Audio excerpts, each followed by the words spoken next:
इस समय भैरव हवन चल रहा है। स्वाहा।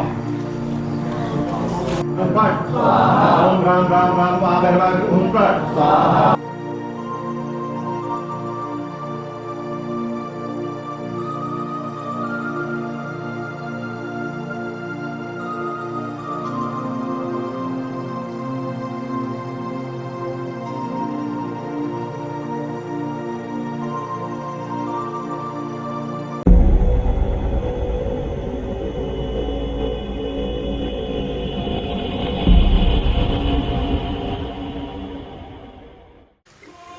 नमस्कार, दिव्य योगासन की तरफ से आपका हार्दिक स्वागत है। आज हम त्रिपुर योगिनी साधना के अनुभव की चर्चा करेंगे कि त्रिपुर योगिनी साधना में कैसे अनुभव प्राप्त होते हैं। आगरा में रहने वाले आलोक सिन्हा का एक मैसेज आया है। जाहिर है कि उन्होंने अपना नाम गुप्त रखा हुआ है। उन्होंने त्रिपुर योगिनी साधना संपन्न की और वो अपने अनुभव हमसे शेयर करना चाहते हैं। उनके अनुभव के मुताबिक उनको ऐसा महसूस हुआ कि त्रिपुर योगिनी साधना करने से हीलिंग की क्षमताएं बढ़ती हैं, दिव्य शक्ति आती है, शत्रुओं पर नियंत्रण होता है और भौतिक रूप से सफलता पाई जा सकती है, ऐसा उन्होंने सुना था। यह सुनकर उनके भी अपने मन में लगा। वैसे तो वे अच्छी खासी नौकरी कर रहे हैं, लेकिन जितना कमा रहे हैं उससे कहीं ज़्यादा उनका खर्च हो रहा है। तो उन्होंने कहा कि चलो ये तो कर्म क्षेत्र है, करेंगे ही, लेकिन कुछ अध्यात्म क्षेत्र में जाकर भी कुछ अनुभव कर लेते हैं। यही समझकर उन्होंने त्रिपुर योगिनी की चर्चा सुनी थी और त्रिपुर योगिनी की दीक्षा लेने के बाद उन्होंने ये साधना शुरू की। अब उनके अनुभव में देखते हैं कि उनको कैसा अनुभव मिला। आलोक सिन्हा जी कहते हैं, मैंने अपने जीवन में कभी मेहनत से पीछे नहीं हटा। मैंने हमेशा मेहनत की, हर तरीके से मेहनत करके मैंने सफलता की ऊंचाइयों को भी छुआ है। लेकिन आज जो भी मुझे धन की प्राप्ति हो रही है, पता नहीं ऐसा क्या होता है कि उसकी तुलना में कहीं ज़्यादा मेरा खर्चा ही हो रहा है। तो मेरा परिवार का खर्चा उसकी तुलना में बढ़ता ही जा रहा है। इसकी वजह से कर्ज हमेशा मुझ पर बना ही रहता है। समझ में नहीं आता मैं क्या करूं।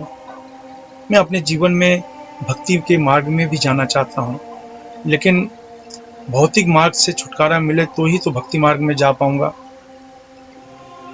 तब किसी ने मुझे त्रिपुर योगिनी साधना के बारे में बताया था।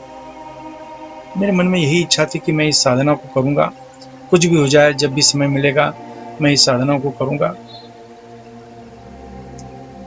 तब 2019 में फरवरी महीने में मैंने अपने गुरु से इसकी दीक्षा ली। मैं अपने गुरु का नाम नहीं बताना चाहता।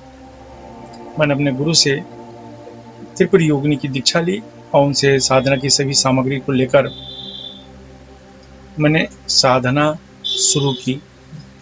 ये साधना 11 दिन की साधना थी और 51 माला मुझे रोज साधना करना था। साधना का समय था रात को ठीक 12 बजे। रात को ठीक 12 बजे मुझे इस साधना की शुरुआत करनी थी। तो साधना से संबंधित जितनी भी सामग्री थी सब कुछ मैंने तैयार कर लिया एक दिन पहले ही, और शनिवार की रात्रि को ठीक 12 बजे मैंने इस साधना की शुरुआत की। ये साधना 11 दिन की थी। बहुत ही रोमांचक अनुभव के साथ मैंने इस साधना की शुरुआत की और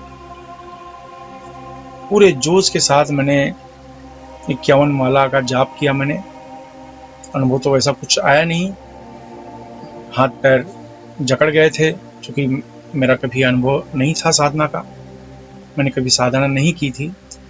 हाथ पैर जकड़ गए थे, कमर टूट रही थी, तो बस दर्द ही महसूस हो रहा था। तो पहले दिन तो सिर्फ यही हुआ। दूसरे दिन साधना करने की इच्छा ही नहीं रहेगी, हाथ पैर में दर्द हो रहा था, लेकिन गुरु जी का दबाव था। मैंने दूसरे दिन ठीक समय पर यानी 12 बजे मैंने साधना की शुरुआत की। साधना का जप चल रहा है, चल रहा है, चल रहा है। लेकिन दूसरे दिन मुझे महसूस हुआ कि पहले दिन की तुलना में शरीर में दर्द ज़्यादा हुआ नहीं। मैंने 51 माला मंत्र का जाप किया और कोई विशेष अनुभव हुआ नहीं, लेकिन शरीर में दर्द कम था, इसलिए उत्साह मेरा बढ़ गया था। तीसरे दिन मैंने साधना शुरू की, कोई खास अनुभव नहीं हुआ। चौथे दिन भी मैंने साधना शुरू की, वैसे ही अनुभव था। फिर मुझे लगा कि शायद कुछ कमी है। मैंने गुरु से संपर्क किया और उन्होंने बताया कि आज 4 दिन हो गया गुरुजी, कुछ अनुभव आया नहीं है। गुरुजी ने कहा कि अब तुम पानी में कूद चुके हो, अब तुम्हें हाथ पैर मारना ही है, तुम अब पीछे नहीं आ सकते। तुम इस साधना को फिनिश करो, अनुभव कुछ भी हो, लेकिन इस साधना को समाप्त करो। गुरुजी के कहने के मुताबिक फिर मैंने 5वें दिन साधना शुरू की। कोई विशिष्ट अनुभव नहीं आया। 6वें दिन मैंने जब साधना शुरू की तो मेरी पत्नी की आवाज़ सुनाई दी कि वो मुझे बुला रही हैं। मैंने दरवाज़ा खोला और बाहर देखा तो बाहर कोई भी नहीं था। वो पत्नी से ही पूछा कि तुमने मुझे क्यों बुलाया? तो पत्नी ने कहा, मैं तो तुम्हें नहीं बुलाई। मैंने ठीक आधी रात को करीब करीब 1 बजे अपने गुरु से संपर्क करके मैंने फिर फ़ोन करके बोला, गुरुजी ये तो ऐसा हो गया। मेरी पत्नी ने आवाज़ दी, मैंने सुना, श्योर सुना, लेकिन जब मैं उनसे पूछता हूँ तो उनका कहने का मतलब है कि मैंने तो आवाज़ नहीं दी। गुरुजी ने कहा कि ये तो तुमने गलती कर दी कि तुम साधना से उठे, तुम्हें साधना से नहीं उठना चाहिए। अब तुम साधना पहले दिन से, यानी फिर से पहला दिन तुम्हारा गिना जाएगा, फिर से साधना शुरू करो। और खबरदार, जो कोई भी आवाज़ करे, कोई भी बुलाए, कितना भी दरवाज़ा खटखटाए, तुम्हें उठना नहीं है। तो मेरे 5 दिन तो व्यर्थ चले गए थे। और गुरुजी ने कहा अगर इसे छोड़ दोगे तो ये खंडित माना जाएगा, नुकसान होने की संभावना बढ़ जाएगी। तो उसके बाद 6वें दिन को मैं पहला दिन मानकर फिर से इस साधना की मैंने शुरुआत कर दी। अब मुझे समझ में आ गया है कि क्या करना चाहिए, कैसे करना चाहिए। और गुरुजी ने जो विधि बताई थी उसी विधि के अनुसार मैंने साधना की शुरुआत कर दी। पहले दिन तो कोई खास अनुभव नहीं हुआ, लेकिन दूसरे दिन से ही कुछ अजीब सा अनुभव शुरू हुआ। अजीब सा अनुभव ये कि पूरे रूम में बदबू आ रही है, इस तरह का अनुभव हुआ।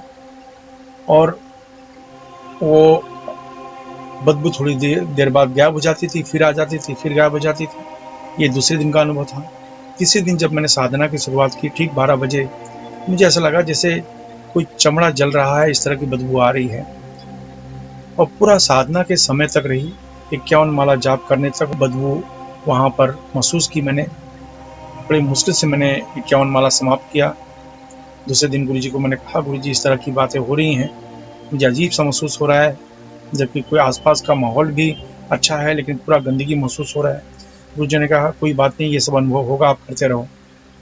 5वें दिन 6वें दिन लगातार मैंने शुरू कर दिया। इसी तरह का अनुभव आता रहा, बदबू बढ़ती रही, बदबू बढ़ती रही। 7वें 8वें दिन से मुझे ऐसा लगा कि अब उसकी जगह सुगंध फैल रही है पूरे कमरे में, और ये सुगंध बढ़ती जा रही है। मुझे ऐसा लगा कि बहुत ही खूबसूरत कन्या उस रूम में घूम रही है। मुझे इसलिए ऐसा लगा कि मैंने अपनी अधखुली आंखों से, क्योंकि इतनी हिम्मत मुझ में नहीं थी कि मैं पूरा आंख खोल कर देख लूं कि सामने कौन है, मैंने आंखें हल्की सी खोली। ऐसा महसूस हुआ कि कोई स्त्री जो बहुत ही गोरी थी वो सामने खड़ी है, लेकिन डर के मारे मैंने आंखें बंद कर ली, क्योंकि मेरी इतनी हिम्मत नहीं थी कि मैं देख सकूं। फिर 8वें दिन मैंने साधना की, 9वें दिन की। 8वें दिन 9वें दिन मुझे कुछ भी अनुभव नहीं हुआ। 10वें दिन विशिष्ट तरह की गुरुजी ने मुद्रा बताई थी, उस मुद्रा का प्रयोग मैंने शुरू किया और मंत्र का जाप शुरू किया। और फिर 11वें दिन मुद्रा के साथ गुरुजी ने कुछ उत्कीर्ण मंत्र का भी बताया था। मुद्रा के साथ मैंने उत्कीर्ण मंत्र लगाकर मंत्र का जाप किया 51 माला। अजीब सा हलचल जैसे महसूस की। मुझे ऐसा लगा कि सैकड़ों लोग मेरे कमरे में बैठे हुए हैं। एक नहीं, दो नहीं, सैकड़ों लोग हैं। अजीब सी आवाजें, अजीब सा सब कुछ, अजीब सा जो अनुभव से परे था। समझ में नहीं आ रहा था कि मैं आंखें खोल के देखूं, कहीं कहीं मेरा घर का दरवाजा तो नहीं खुल गया है, लोग सब आके बैठ गए हैं। कुछ समझ में नहीं आ रहा। मुझे ऐसा लगता था जैसे कुछ लोग बैठे हैं सामने, मेरा मजाक उड़ा रहे हैं। तो ऐसा लगता था कुछ लोग आके अच्छी बातें भी मेरे लिए बोल रहे हैं। तो कुछ समझ में नहीं आ रहा है कि मजाक कौन कर रहा है और कौन अच्छी बातें कर रहे हैं, कुछ समझ में नहीं आ रहा। लेकिन मैंने अपनी साधना को रोकना मुनासिब नहीं समझा, क्योंकि ये गुरु आज्ञा थी। मैंने साधना को पूरी तरह से जारी रखा। 51 माला समाप्त हुए। समाप्त होने के बाद मैंने डर के मारे धीरे धीरे धीरे आंखें खोलना शुरू किया। मैंने महसूस किया कि सामने तो कोई नहीं था, लेकिन हल्का सा धुआं धुआं मैंने महसूस किया। हो सकता है घी का दीपक मैंने जला के रखा था, इसकी वजह से हुआ हो, कारण कुछ भी, लेकिन अजीब सा माहौल था, अजीब सी सुगंध थी। ये सुगंध का भी अनुभव मैंने अपने जीवन में पहली बार लिया था। और उसके बाद मैंने आंख बंद करके गुरु जी ने कहा था उसके मुताबिक मैंने अपनी मनोकामना की। और मैंने योगिनी माता से कुछ मांगा नहीं, बल्कि मैंने कहा आपकी कृपा मुझ पर रहे। क्योंकि हमारे गुरु जी हमेशा यही सिखाते हैं मुझे कि कुछ मांगो मत, निस्वार्थ साधना करो।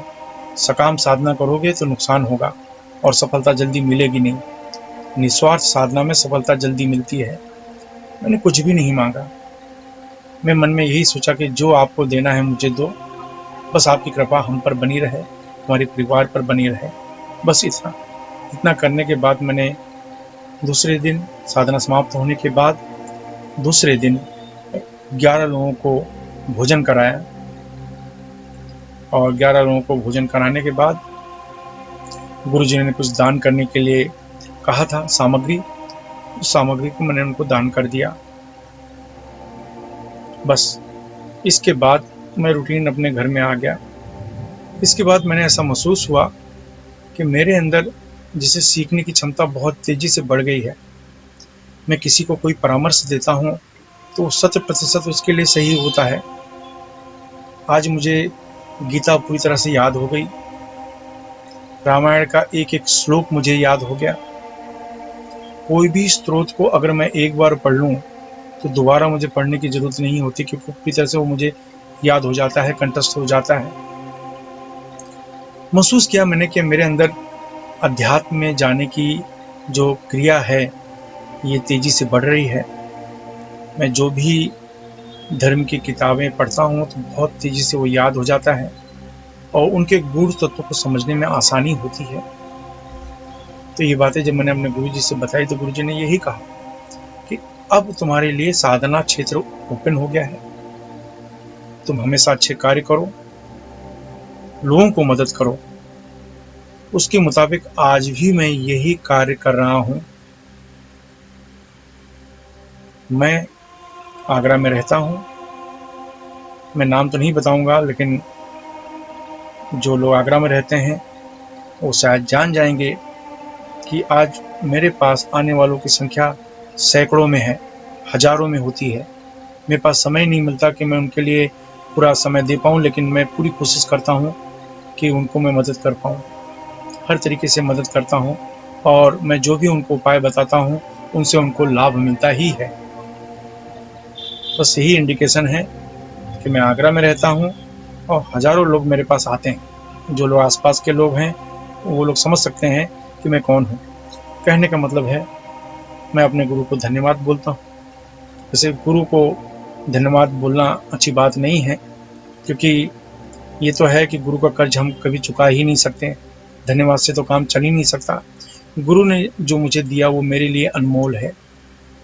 इसलिए मैंने चाहा कि दिव्य योगासन के द्वारा आप लोगों को सभी जानकारी प्राप्त हो। आप पता नहीं मेरे इस अनुभव को क्या सोचते हैं, सही है या गलत है, मुझे इस विषय पर फर्क तो नहीं पड़ता, लेकिन मैं जानता हूँ कि मैं अपनी जगह पर सही हूँ। धन्यवाद। आपने देखा आलोक सिन्हा जी के इस अनुभव के बारे में। मेरी राय में तो यही है कि इन्होंने जो अनुभव प्राप्त किया, इनकी दीवानगी रही है इस साधना में, इन्होंने पूरे डेडिकेशन के साथ इस साधना को संपन्न किया, बदले में इन्हें कुछ मिला। हो सकता है कि एक मनोवैज्ञानिक असर भी इनको हुआ हो, ऐसा मेरा अनुभव है। लेकिन आप क्या जानते हैं, आप क्या समझते हैं इस अनुभव के बारे में? आपकी राय बहुत महत्वपूर्ण है सबके लिए। आप जो भी राय देंगे वो अनुभव दूसरों के भी काम में आता है।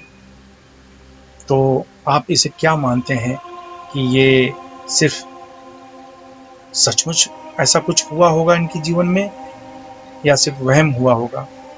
आप अपनी राय नीचे कमेंट में ज़रूर दें। धन्यवाद। इसके अलावा वज्रेश्वरी में 2 दिन का पंचांगुली साधना शिविर होने जा रहा है। इसमें 1.25 लाख से 5.5 लाख मंत्र का अनुष्ठान होगा। अगर आप इस शिविर में भाग लेकर प्रत्यक्ष कुछ अनुभव करना चाहते हैं तो नीचे डिस्क्रिप्शन में लिंक दिया है, वहाँ से इस शिविर में भाग लेने के लिए आप रजिस्ट्रेशन करवा सकते हैं। आप अपने जीवन में हमेशा सुखी रहें, इसी शुभकामना के साथ धन्यवाद।